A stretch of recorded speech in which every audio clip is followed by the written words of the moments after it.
E aí, pessoal? Então, nesse vídeo vamos tratar de volumes com a ideia de integral, certo? E para isso, para explicar um pouco a ideia de volume, porque antes de iniciarmos é, a estudar o volume, certo? Aliás, os sólidos de revolução, temos que ter uma pequena ideia de volumes por fatiamento. Então, como é que vamos encontrar o volume fatiando aquele sólido, pessoal? Então, para isso eu trouxe aqui, trouxe para vocês uma figura, certo? Que eu chamei de livro e para isso eu coloquei aqui para você ter certeza que isso aqui é um livro, pois eu não sou muito bom de desenho, mas eu acho que ficou até bom, né? De acordo com a minha capacidade em desenhar. Então acho que até ficou muito bom, me superei nesse desenho. Então vamos encontrar o volume desse livro. Esse livro aqui, pessoal, ele está bem próximo de um paralelepípedo, certo? Então, para encontrar o volume desse livro aqui, poderíamos encontrar, imagine que a capa e as folhas desse livro teriam as mesmas dimensões, ok? Para facilitar a nossa vida. Então, a capa desse livro aqui, ou o volume desse livro, nada mais é que a área da capa multiplicado pela espessura desse livro, que seria a altura desse livro, certo? Então, vamos pegar aqui a área da capa e multiplicar pela altura, que eu vou chamar de H. Então, o volume desse livro seria igual à área da capa multiplicado pela altura. Beleza, só que também poderíamos encontrar o volume do livro encontrando apenas o volume da capa ou o volume das folhas, certo? Então vamos pegar aqui uma folha, a capa, por exemplo, como ela tem as mesmas dimensões das folhas, então vamos colocar o volume de cada folha. E o volume de cada folha nada mais é que a área da capa também, porque todas as folhas têm as mesmas dimensões, então a área da capa é a mesma área das folhas multiplicado pela espessura de cada folha, que seria bem fino, certo? Então a capa, por exemplo, tem essa espessura aqui, como se fosse esse pontinho aqui, seria a altura da capa, que seria a mesma altura das folhas. Então o volume da folha seria igual à área da capa multiplicado pela altura da capa ou das folhas, que eu vou chamar de H minúsculo. Ok? Então, poderíamos encontrar o volume da folha através dessa relação aqui, como também poderíamos encontrar o volume do livro sabendo ou encontrando apenas o volume das folhas e multiplicando pela quantidade de folhas que tem esse livro, certo, pessoal? Ou seja, vamos colocar aqui o número de folhas, por exemplo, tá ok? Então, o volume seria dado, o volume do livro poderíamos encontrar assim, como também poderíamos encontrar através dessa relação aqui, tá ok? E você deve concordar comigo que o somatório de todas as alturas aqui, ou seja, de todas as alturas das folhas, vai ser igual ao somatório, né? Ou vai ser igual a esse H maiúsculo aqui, tá ok? Então, N multiplicado por esse H aqui nos dá exatamente esse valor aqui, ou seja, o valor da altura ou da espessura do livro, tá ok? Então você deve concordar comigo que a espessura, ou aliás, o volume do livro, nada mais é que o volume das folhas, tá ok? Indo da primeira até a última folha. Então, isso aqui também é verdade. Se eu somar o volume de todas as folhas, certo? Que vai da primeira até a última folha, isso aqui nada mais é que o volume do livro, né? Que é a mesma coisa que a área da capa multiplicado pela altura, tá ok? Só que a gente não vai trabalhar apenas com figuras ou com sólidos, né? Com seções transversais tão perfeitas assim. No cálculo, trabalhamos com figuras meio tortas, ok? Só que essa ideia vai servir de base para encontrar o volume de certas figuras.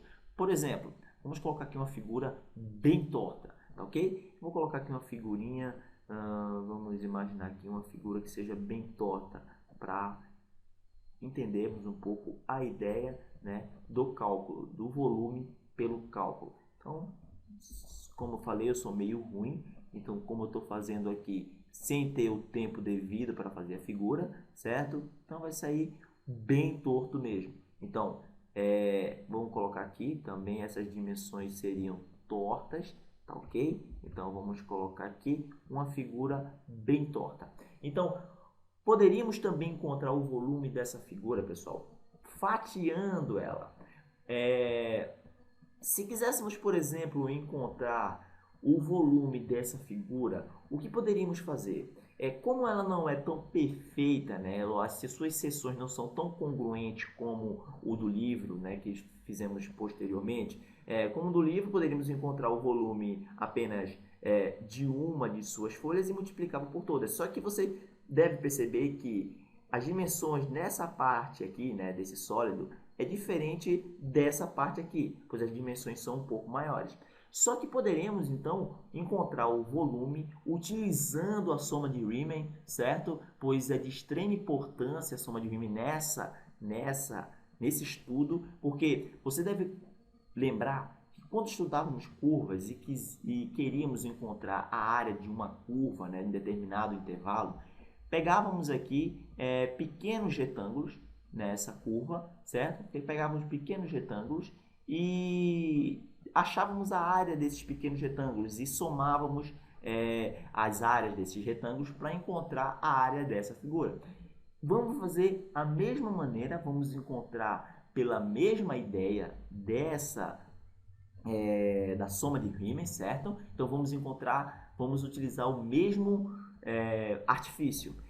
Então, vamos ter que encontrar, pessoal, o volume de de algumas fatias. Então, vamos fatiar exatamente aqui essa figura, certo? Então, vamos pegar aqui uma amostra desse fatiamento. Então, espero que vocês entendam o que eu estou fazendo aqui. Então, imagine que eu esteja cortando essa figura aqui em um pequeno bife, certo? Então, eu estou pegando essa figura aqui e estou cortando ela e num pequeno pedaço de bife. Então, isso aqui seria um bife desse sólido aqui. Então, quanto menor, né, da mesma ideia que a gente utilizava em curva, quanto menor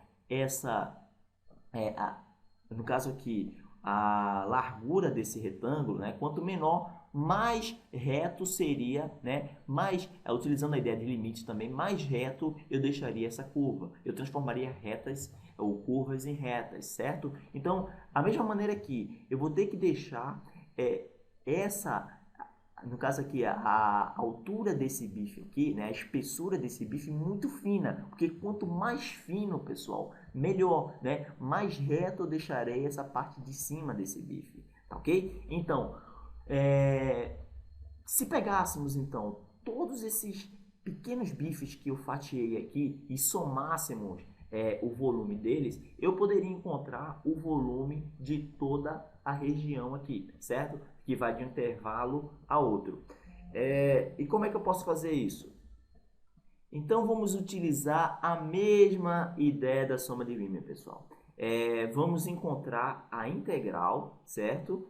De um certo intervalo, e vocês vão ver quando estudarmos sólidos de revolução, que vai, por exemplo, vamos traçar aqui um eixo, vamos chamar de eixo x, ok? Então, esse eixo x, essa figura, ele vai de um intervalo de A até B, ok? Então, vamos encontrar aqui o somatório das áreas que vai de A até B, do volume desse sólido, e o volume desse sólido será igual à área desses fatiamentos aqui, multiplicado por essa variação que vamos tentar, aliás, a ideia é tentar deixar essa variação aqui tender a zero, né? Que chamamos de dx, tá ok? Então, seria a área das figuras, vou ter a área da base aqui, mas a área da base das figuras. E vamos estudar isso aqui mais detalhadamente na próxima videoaula, quando estudarmos sólidos de revolução. Tá ok, pessoal? Então, espero que vocês tenham compreendido um pouco a ideia de volumes por fatiamento, tá ok? Pois isso aqui é de extrema importância para entendermos o que estamos calculando,